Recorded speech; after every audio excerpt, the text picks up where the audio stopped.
Okay, I want you to picture a scenario.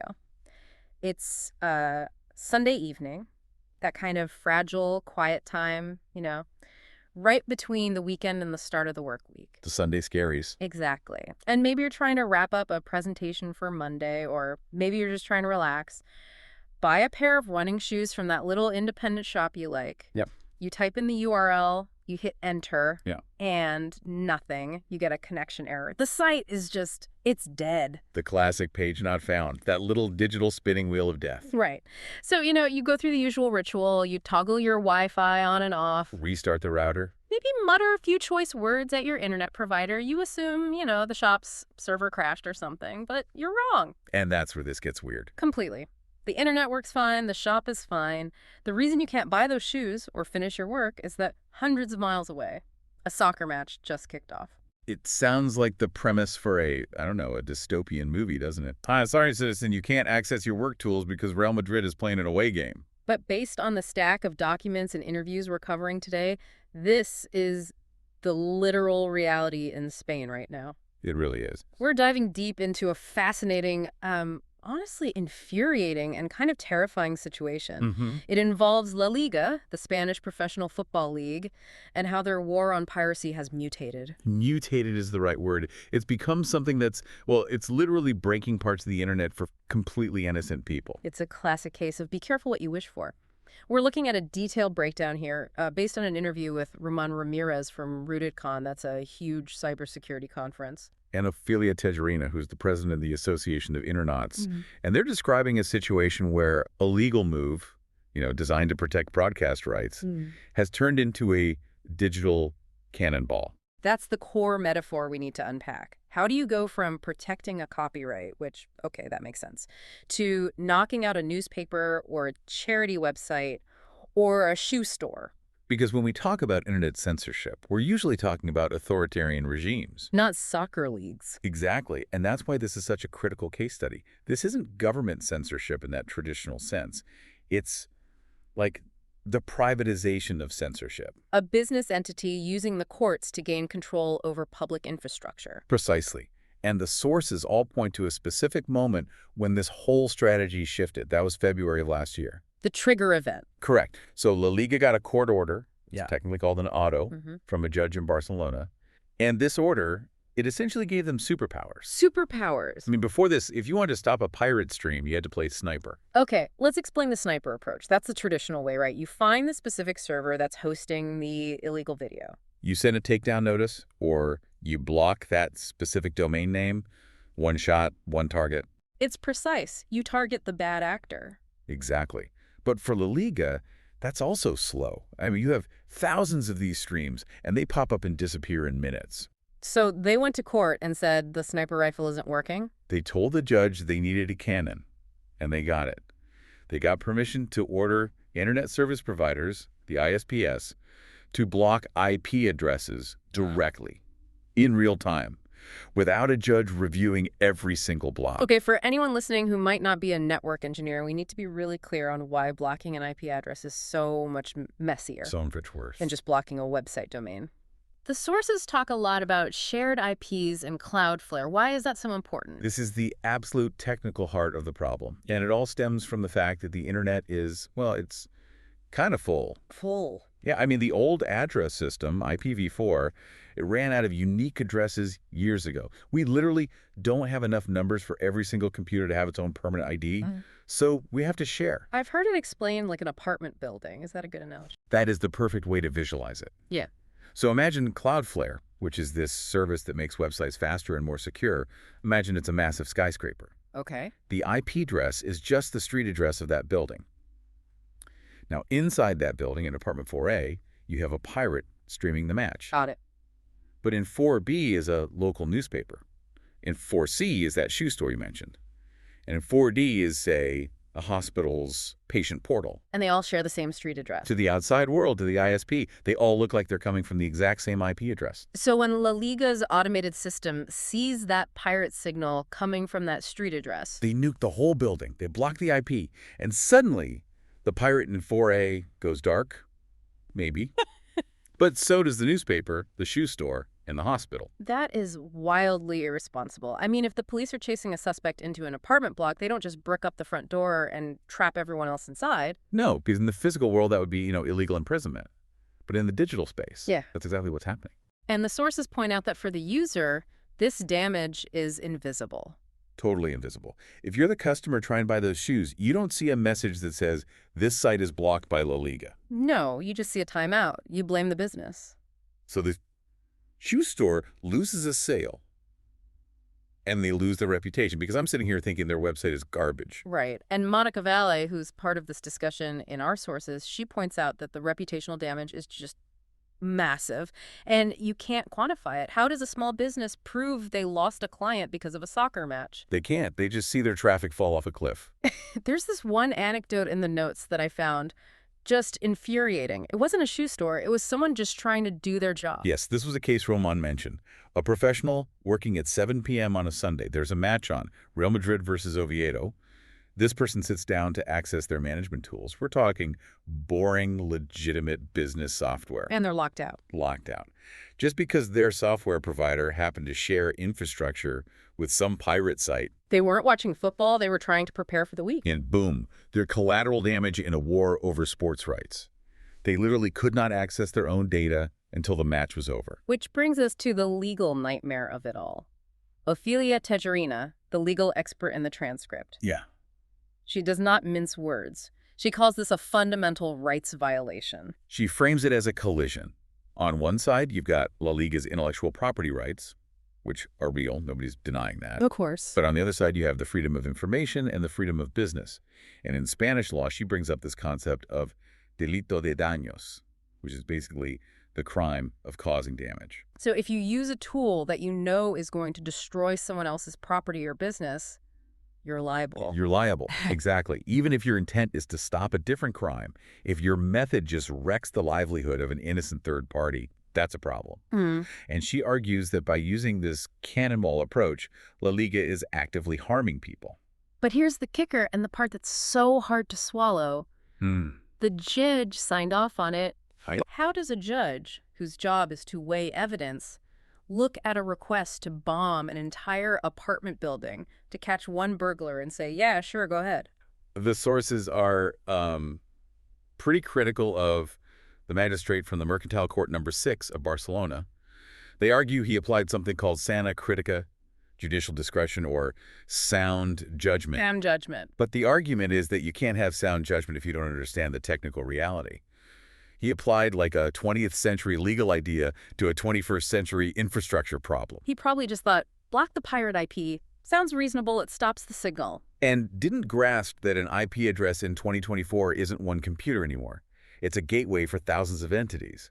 He essentially ignored all the evidence that collateral damage was, inevitable. And to add insult to injury, there's the timing issue. The block is only supposed to last for the match, right? Like 90 minutes plus stoppage time. In theory. But, humans are involved. The sources mentioned a case where a block was left active long after the final whistle. A company was still offline on Monday morning. Oh, that's a nightmare. It gets worse. They had to publicly shame their internet provider on Twitter or X just to get someone to flip the switch back on. That's absurd. You have to tweet at a massive telecom giant to get your business back online because a game finished 24 hours ago. It just shows the total asymmetry of power, doesn't it? You have this massive sports league, massive ISPs, and then the small business owner who's just crushed in the middle. The ISP doesn't care about them. They care about complying with the court order so they don't get fined. Now, if this scorched earth policy was actually, 100% effective at stopping piracy, you could maybe, and I'm stressing maybe, have a utilitarian argument. A very weak one, but maybe. Tough measures for tough crimes or something. But the cat and mouse section of our notes suggests it's not even working. That's the irony that makes the whole thing just futile. Román Ramírez is very clear on this. The cannonball doesn't stop the pirates. He uses this character to explain it. Tia Paqui. I love this example. Yes. Tia Paqui. Aunt Paqui. It's sort of a Spanish cultural shorthand for your non-technical relative, the one who calls you to ask how to open a PDF. So if Aunt Paqui can get her on the block, the system is fundamentally broken. Exactly. And Román says she can, because the block is usually just a simple DNS or IP block. If Aunt Paqui downloads the Brave browser and clicks open in Tor, Or if she just installs a simple VPN app on her smart TV, she just steps right over the wall. Let's just break that down for a second. Mm. When you use a VPN, you're essentially telling the internet, hey, I'm not in Spain right now. I'm actually in Germany or wherever. Right. Like changing the license plate on your car and driving through a private tunnel. The ISP sees you drive into the tunnel, but they have no idea where you come out or what you're doing inside. So the blockade is completely ineffective against anyone using those tools. Which, of course, the pirates, the people actually setting up these illegal streams, they're definitely using. 100%. They're professionals. They route their signals through multiple countries. So the only people who are actually being blocked are the ones who aren't trying to steal anything. The innocent users who just want to read the news or buy shoes, who don't have a VPN installed. It's security theater. It's worse than that. It's destructive theater. It breaks the user experience for the law-abiding citizen while the pirate is watching the goal in perfect HD. So this begs the question, why can't the ISPs just be smarter? Why can't they look inside the traffic, say, okay, this person is streaming the game, block them. This person's buying shoes, let them through. Ah, now you're entering the real danger zone. That's called Deep Packet Inspection, or DPI. And this is where the experts in our source material draw a very hard red line. Because that's basically reading the mail, not just looking at the envelope. Precisely. Román and Ofelia explain this really well. Article 18.3 of the Spanish Constitution guarantees the secrecy of communications. It's a fundamental right. So to look inside your data packets, to see what you're doing, whether you're watching a movie or emailing your doctor, that requires a specific judicial warrant. For you. For you, specifically. They can't just issue a blanket warrant to scan the entire country. That would be mass surveillance. It'd be like the post office steaming open every single letter in the country just to see if anyone is mailing a pirated DVD. Yes. It destroys privacy for the whole population just to catch a few offenders. The experts argue that the cost to democracy there is just way, way too high. So we're at an impasse. The cannonball breaks the internet for innocence. The sniper is too slow. And looking inside the traffic is unconstitutional. Which brings us to the other big player in this drama, Cloudflare. The landlord of the apartment building, how are they reacting to La Liga trying to board up their doors? Oh, it's extremely tense. Román theorizes that La Liga is effectively trying to extort, and that's his word, Cloudflare. Extort them. That's a heavy charge. He means applying so much pressure, causing so many legal headaches, that Cloudflare eventually just gives up and hands over the keys. They want a red button inside Cloudflare's system. That's what the sources suggest. They want to be able to kick users off directly, bypassing the judges entirely. They want to be the police, the judge, and the executioner. And the landlords. And the landlord. But Cloudflare is this massive U.S. company, and they don't roll over easily. No, they view themselves as neutral infrastructure, like the roads. Right. Román brings up the Stormfront case to illustrate this. Stormfront was a neo-Nazi site. Vile stuff. Everyone wanted it gone. But Cloudflare refused to take it down without a court order. Their argument was, we're just the road builders. We don't decide who gets to drive. Exactly. So if they wouldn't ban actual Nazis without a court order, they're certainly not going to ban soccer fans just because La Liga asks them nicely. But the pressure is real. Oh, it's real. And Román drops a really disturbing hint that some other smaller third-party companies might be buckling. They might be giving La Liga access to user data behind the scenes to avoid trouble. Which would be a massive GDPR violation. Huge. If you're a user, that should worry you. Your data privacy is being traded away to keep a sports league happy, possibly without you even knowing. To sum this whole absurdity up, Román uses an analogy in the interview that I think will really stick with everyone listening. The naked in the supermarket analogy. It's just brilliant and disturbing, he says. Imagine a supermarket knows there are two shoplifters somewhere in the store. To catch them, the manager decides that everyone, every single shopper, every grandmother, every child, has to strip naked when they enter and when they leave. Wow. Just to prove they aren't stealing. That's a visceral image. And in this scenario, La Liga is the manager, and we're the ones standing there without our clothes. Exactly. We are stripping away our digital privacy and our right to access legitimate businesses, all to help them solve a private business problem. So who's fighting this? I mean, if my rights are being violated, surely there's an outcry. Where are the tech associations, the government? That's maybe the saddest part of the transcript. Román notes that his organization, RootedCON, has filed a formal appeal with the Constitutional Court. But they're pretty much alone. Why? Where are the big players? Money talks. The suggestion is that a lot of professional associations, get sponsorship or funding from big telecom companies or media groups. If they speak out against La Liga's crusade, well, the checks might stop coming. So it's silence that's been bought and paid for.